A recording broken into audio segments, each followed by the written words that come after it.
I'm here to talk to you about narrative analytics for GEOINT, which, to borrow a phrase from this conference, is really poised to revolutionize the way we think about GEOINT. My name is Rita Parhad. My own background's in political science, security studies, research design, and I've been working with Monitor 360 for the last 10 years, focused in the intelligence community and the DoD, looking at ways to transform analysis to really keep up with the requirements our customers have. Since 2010, Monitor 360 has been focused on this idea of narratives. That is really what we bring to the table that is distinct from a lot of the other companies in this sphere. Our focus on narratives is really intended to capture this idea that as human beings, we all operate, the way we reason, the way we make sense of the world around us is really focused on stories, and the stories that reveal our assumptions, reveal a logic to how we see the world, and those narratives actually help us filter information. We've been working in this space, as I said, since 2010. The initial product platform we had was something called Master Narratives. Some of you may be familiar with it. It was a partnership we had with Open Source Center, but we worked with White House, DNI, combatant commands, looking at primarily foreign populations to understand what are the narratives in these populations that, as a government, as a security apparatus, we really need to understand if we're going to engage, influence, anticipate, shape in those environments. What do we need to understand about what the populations believe, how they see the world, how they see their place in the world, how they see the United States, and all sorts of other issues. And this was primarily a platform that was focused on qualitative analysis. It was designed around subject matter engagement, subject matter expertise engagement, and we would do some work on the ground in the countries, and we would engage 50, 60 narrative experts, cultural experts, in order to build these narratives. This is work we did. In the end, we did about 50 products and covering about 35 or 40 foreign geographies. In recent years, we've taken that same concept of narratives and begun to look at ways to do that at scale. And really, this is taking advantage of the fact that in the last several years, people have begun to express themselves in all sorts of ways in media environments, in digital and social media, that is much more accessible now, so we can tap into it more quickly. We can understand at scale what it is that people believe, how that's changing, how it's responding to different events on the ground.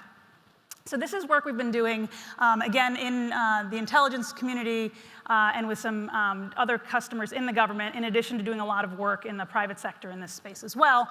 And we've covered topics from electronic privacy, foreign terrorist narratives, defense cooperation in foreign environments, and the like. So what is this idea of narrative analytics? There are kind of 5 broad steps in our process that are worth spending a little time on. We start by defining the data set and the landscape. And this is really intended to say, if we're trying to understand a population or a group of people, where do those beliefs reside? Where can we tap into that set of ideas? So in some cases, that's a whole host of social media environments. There's often opinion leaders, opinion pieces in traditional media, all sorts of ways of accessing that data. So our first step is really sort of a research design question of where do we think that those beliefs get represented, and how do we tap into them? We do that to define what we call the narrative landscape. This is the set of beliefs around something like electronic privacy in this country that you need to understand in order to be able to navigate this space. The next thing we do is we identify the full range of narratives in that space. And this is really about, through a proprietary algorithm, we cluster the content, and then we dig into those clusters to sort of interrogate the data. What does this cluster represent? Is there an underlying narrative that is captured here that we need to understand if we're going to understand this group of people? What is the nature of that narrative, and what sort of assumptions does it reveal? So that's really a very human process. After we sort of use the technology to cluster the content, we go in with our analysts who are narrative experts, have been doing this for years, and identify what are the real meaningful beliefs that we need to understand in this space. And then we sort of array those narratives to understand and geospatially understand sort of literally where they reside. The next step is a measurement step, which is a quantification of a whole host of metrics, but it includes things like the impact of the narrative, the association of the narrative with certain entities, for example, the association with a particular foreign government, with a particular actor, with the United States government, those sorts of things, what we call a footprint in a narrative. And we measure these various dimensions of narratives in order to capture what the sort of current state of play, what are the current set of beliefs around a narrative, or around an issue, and critically, how is that changing over time? So by quantifying it, we can understand how impactful a particular narrative is vis-a-vis another, but also whether that is going up or down, whether that is being driven by certain behaviors or actions or policies or messaging, and from there derive some sort of strategy around how to shape that landscape or leverage what we know about that landscape to achieve whatever strategic objectives we have. So that's really getting at step 4, which is at operationalizing this for action. And then step 5 is a longer-term monitoring of the narrative landscape to see both what is driving change in that landscape.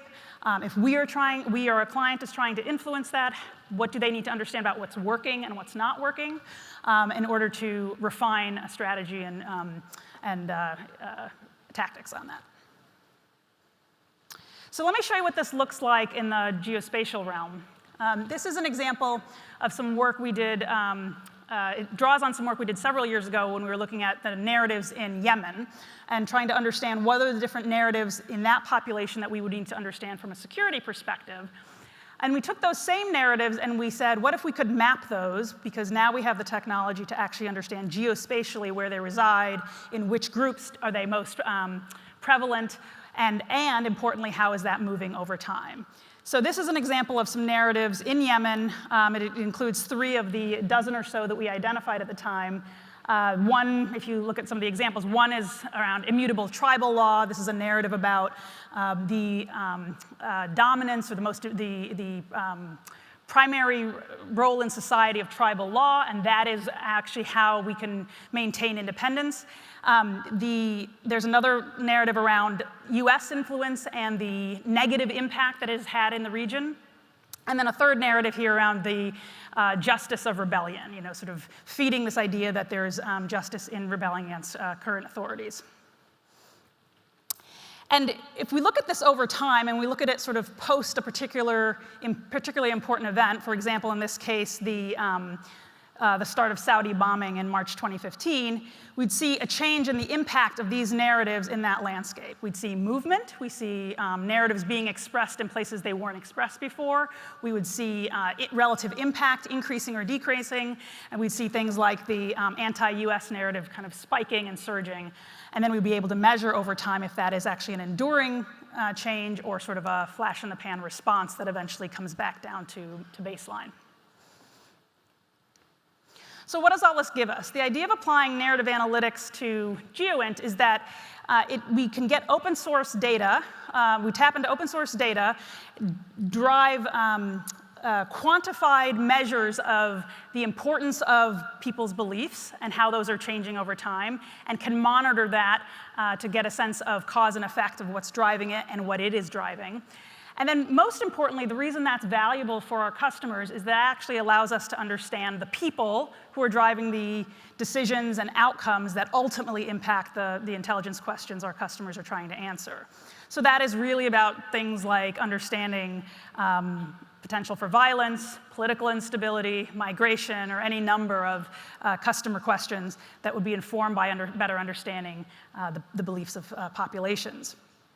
And critically, it allows us to go beyond just describing events on the ground, which I think geospatial analysis has done an amazing job and has made leaps and bounds at, to explaining why those events are happening and anticipating what will come next. So I think I'm at my 7 minutes, but these are our contact details. Please, if you have questions, find myself or my colleague Mary Jo in the next few days, and we'd be happy to tell you more about narrative analytics.